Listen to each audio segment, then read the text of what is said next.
Hey YouTube and knife makers. In this video I want to show, it's kind of part two to the laminated Scandi style knife that I made and decided to make a sheath for it. And I had a cool piece of leather. It's actually a ostrich knee that had been tanned, and it's got some cool pebbling and stuff like that. So I went ahead and made a sheath out of that and took some video and a couple pictures of the process. And I can show some pictures of the finished knife, and I hope you enjoy this. So the first thing to do is make a pattern, and I just took a scrap piece of paper here and folded it in half. And this is going to be a pouch type sheath. And because the ostrich knee is a little bit thin, I'm going to reinforce it with some harness leather. So as you can see, I turn the knife, making sure that it's in the position that it'll be on a belt for a right-handed person, and draw around the blade of the knife and get that set kind of where the welt is going to be in the sheath. And you can see I've kind of already drawn around the outside of it for the shape of this pouch sheath, what that's going to look like.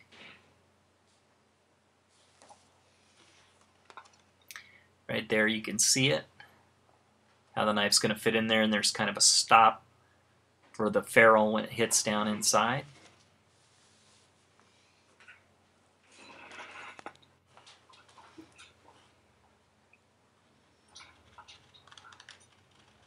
And then I just cut it out, trimming around the outside of the lines, and this is going to be the pattern to lay down on top of the leather, draw around, and have the perfect outline for a sheath.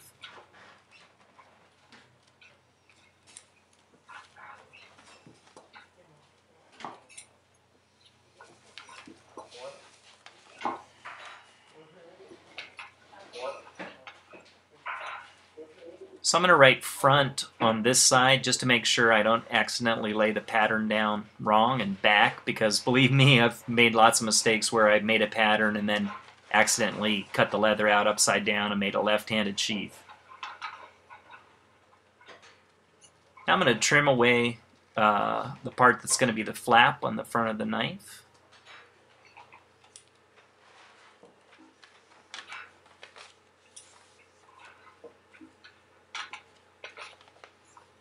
And there you have it. Perfect pattern, and we're just going to check to make sure that the knife fits in there. And it's looking good.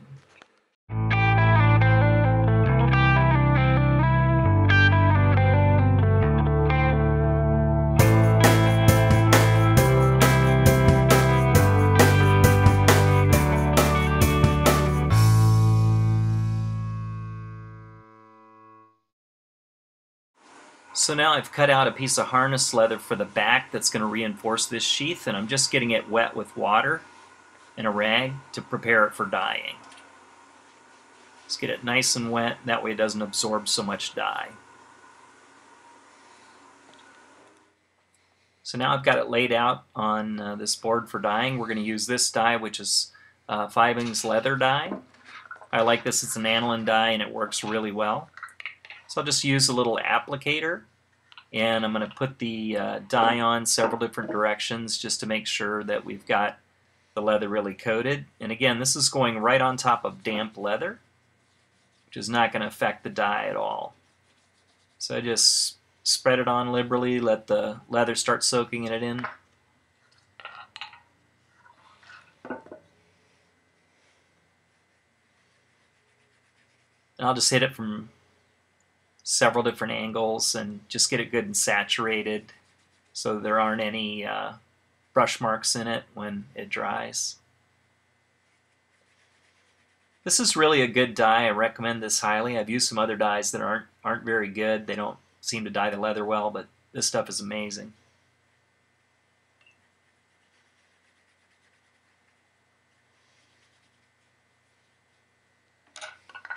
Okay, so I've hit that from several angles, and just going to let this dry.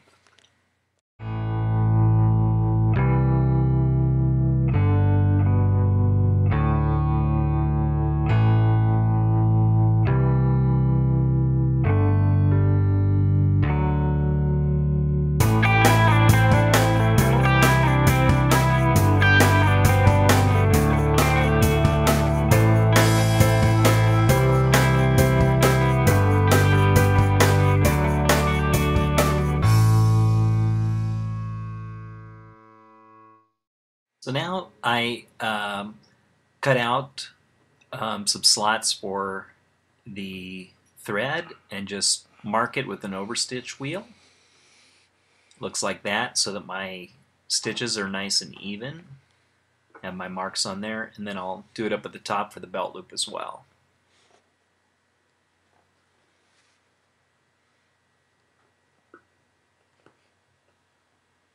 Once these are finished, it'll be ready for the holes, and I don't use a punch, I do this by drilling, and you'll see that operation on the drill press.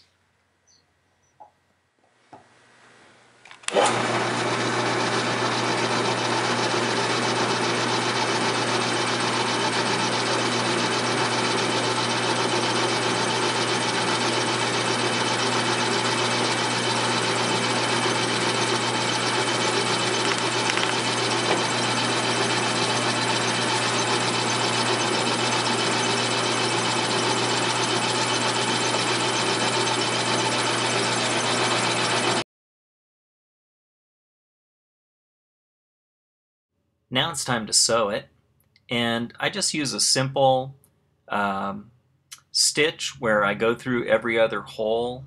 It's kind of a lock stitch, and stitch down through every other hole, and then turn the sheath around and come back every other hole so that all of the holes are evenly spaced with thread, and the thread locks over itself. It can be kind of a pain. Sometimes the thread, when it's long, gets tangled up like this, and you just have to untangle it and try to keep going. And that's what it looks like when you're sewing it. Comes through pretty easy. This thread that I'm using is waxed, and that's what the steps look like as you're sewing it. Now you draw out the welt on the leather and cut it out so the knife doesn't poke through the sheath, and glue it in.